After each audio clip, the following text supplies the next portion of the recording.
happening in Sarah? What's the theater of Sarah? Hey, Sarah, what's happening? Well, thank you, everyone. Well, it brought up a lot for me. It started with, um, I think it started with Jessica, with No One Loves Me. Um, then I realized this No One Loves Me is like an echo from another room, something that Nicole said. And I realized, oh, this is not me, and not a part of me that feels that way. It's something else. Um, then it brought up even more. No one loves me. Why would anyone love me? No one wants you. You're hard to love. You're hard to love came up with Jack when he mentioned his daughter and granddaughter, how they're easy to love.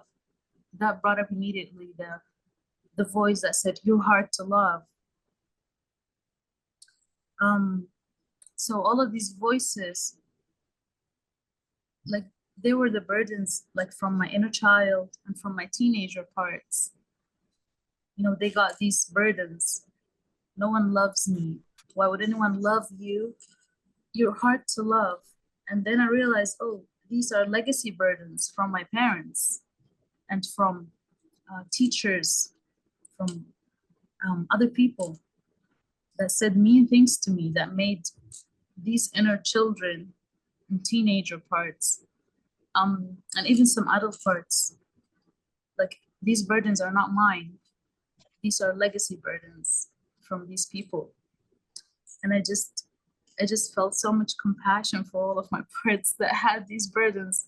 Like, thank God this is not me. Like, I was always thinking, hey, like, is there like a self-hating part within me that would say these mean things to me, like a critic? But my critic is not that harsh. You know, my critic is like, he has good intentions to motivate me to do better or to do things in a better way, or like whatever the intention, it's always good. The critical voice. But the other really mean things, the intention behind them is like to break me or to break the part of me at that age, you know, to make it feel unloved, unwanted, insecure. So the bad intention is from a legacy burden, but not from my critic. No, my critic is too innocent for that. So I just let my critic off the hook because I always thought, oh, you're so harsh. Why do you say such mean things? But oh no, it's not the critic. It's a voice from another room. And that was such a relief. So there was that. So this is what's been bubbling up. And the more I wrote down these phrases, the more of them came. And I realized, oh, there's so much burdens from other people that I'm carrying that are not even mine. And it's just a relief to know, like, oh, this is not me. This is not mine. Now I can just let it go and just be and just love my parts. And when I listen to myself, it says, I love me. And to my parts, I love all of me. I love all of you. You're all loved. You're all welcome. And they feel welcomed and they feel good. And it's a relief for my inner children and teenager parts.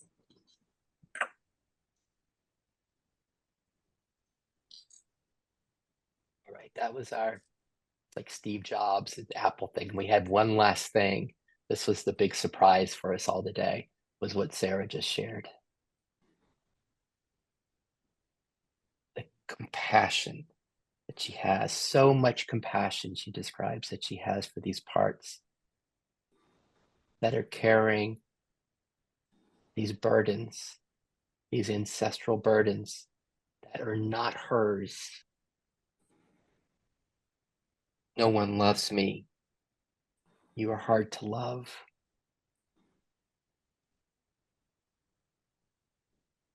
Ancestral burdens that she recognizes are not hers. And even her critic, he's like, oh, my critic is way too innocent. It's there to help me. These are not mine. They're not me. They're not mine. How about that clarity, that absolute clarity that we hear from Sarah. At the same time, they're not mine. And then there's this compassion. There's this so much compassion for the parts of her system, for her precious parts that are carrying these burdens.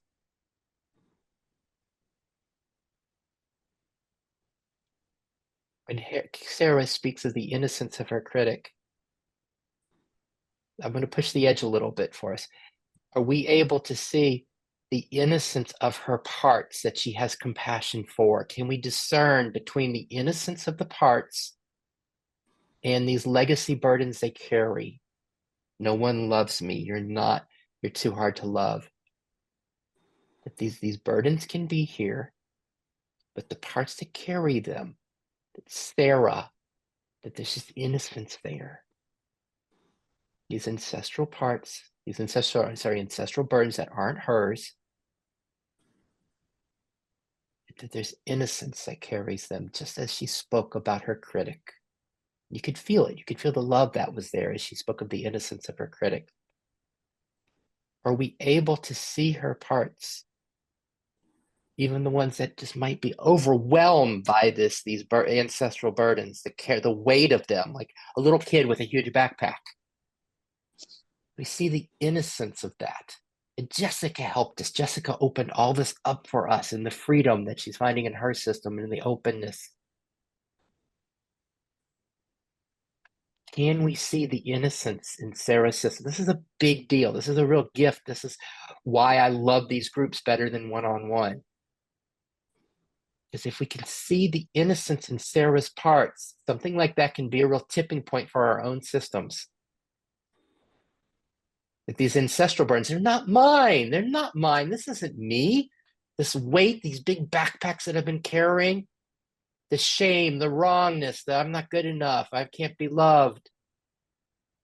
If we can see just what Sarah's pointing to, the innocence of her parts, and then the legacy burdens that are being carried, but the innocence of the parts that are carrying them, if we can see it in her system, it'll make it much easier to find it in our own system, because there is only innocence here.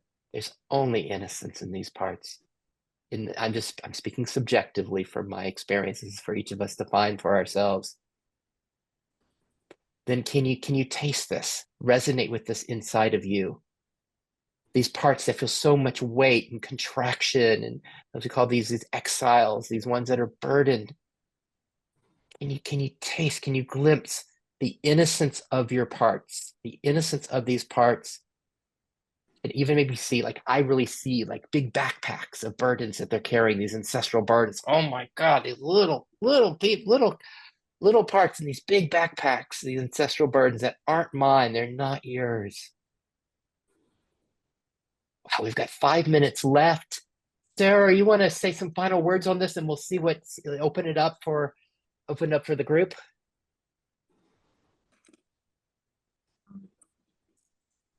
Yes, there was one thing that stood out for me. What is wrong with you? And then all of them, like the echo of, oh, what is wrong with me? And they feel this deep shame and hurt. And like, oh, what is wrong with me? And then there's the sound of self. Oh, nothing is wrong with you. You're perfect. I love you. And they're just comforted by that. Like, oh, nothing is wrong with you. I love you.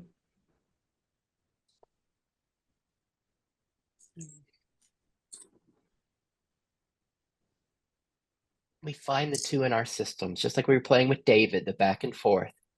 The what's wrong with you? These the burdens. And then self. Nothing's wrong with you. I love you. Find the two.